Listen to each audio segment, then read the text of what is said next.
रयत शिक्षण संस्थेच्या रोज प्रकल्पात आपणा सर्वांचे समाजशास्त्र विषय समिती इयत्ता 9वी तर्फे आपले हार्दिक हार्दिक स्वागत। लिंक निर्माते जगदाळे DS, घटक अर्थशास्त्राशी परिचय, उपघटक अर्थशास्त्राची व्याख्या व प्रकार। अर्थशास्त्राची गरज। आपण आपल्या गरजांचा प्राधान्यक्रम ठरवत असतो। बाळांनो, आपले येणारे उत्पन्न आणि होणारा खर्च यांचा ताळमेळ घालण्याचा प्रयत्न आपण नेहमीच करत असतो। उत्पन्न आणि खर्च यांचा ताळमेळ करण्याच्या प्रयत्नातूनच अर्थशास्त्राचा जन्म झाला।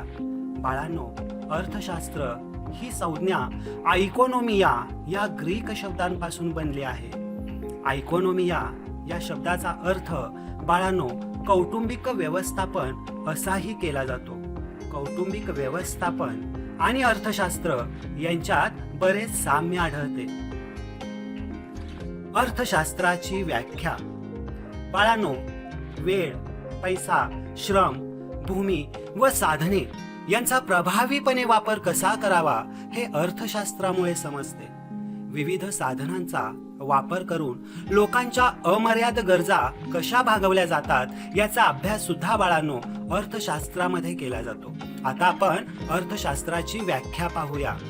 अमर्याद गरजा म्हणजेच हाव आणि मर्यादित, दुर्मिळ व पर्यायी उपयोगाची साधने यांचा मेळ घालणाऱ्या मानवी प्रयत्नांचा अभ्यास करणारे शास्त्र म्हणजे अर्थशास्त्र होय।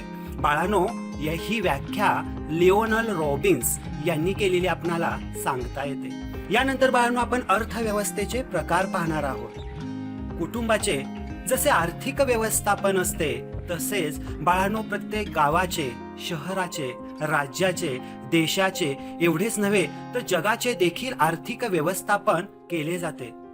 भौगोलिक दृष्ट्या विचार केल्यास विशिष्ट भूप्रदेशातील उत्पादन, वितरण तसेच वस्तू व सेवांचा उपभोग यांच्याशी संबंधित असलेले उपक्रम म्हणजेच बाळांनो अर्थव्यवस्था होय।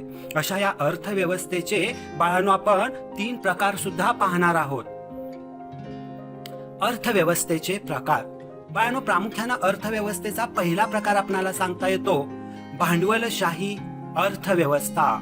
दुसरा प्रकार आपल्याला सांगता येतो समाजवादी अर्थव्यवस्था आणि तिसरा प्रकार आहे अर्थव्यवस्थेचा तो म्हणजे मिश्र अर्थव्यवस्था। बाळांनो, पहिला प्रकार आपण पाहूयात की भांडवलशाही अर्थव्यवस्था म्हणजे काय। बाळांनो, भांडवलशाही अर्थव्यवस्थेमध्ये उत्पादनाच्या साधनांची मालकी आणि व्यवस्थापन हे प्रामुख्याने खाजगी व्यक्तीकडे असते। कमाल नफा मिळवणं हा भांडवलशाही अर्थव्यवस्थेतील मुख्य हेतू असतो। आणि बाळांनो, अशी भांडवलशाही अर्थव्यवस्था आपणाला जर्मनी, जपान आणि अमेरिका या देशांमध्ये प्रामुख्यानं पाहायला मिळते। त्यानंतर बाळांनो अर्थव्यवस्थेचा दुसरा प्रकार आपण पाहूया समाजवादी अर्थव्यवस्था। समाजवादी अर्थव्यवस्थेमध्ये उत्पादनाचे घटक एकत्रितरित्या संपूर्ण समाजाच्या मालकीचे असतात, म्हणजे सरकारी मालकीचे असतात। बाळांनो, सामाजिक कल्याण साधने हा समाजवादी अर्थव्यवस्थेचा प्रमुख हेतू आपणाला सांगता येतो। आणि अशी ही समाजवादी अर्थव्यवस्था आपणाला रशिया आणि चीन या देशांमध्ये पाहावयास मिळते। त्यानंतर आपण अर्थव्यवस्थेचा शेवटचा टप्पा पाहणार आहोत बाळांनो मिश्र अर्थव्यवस्था।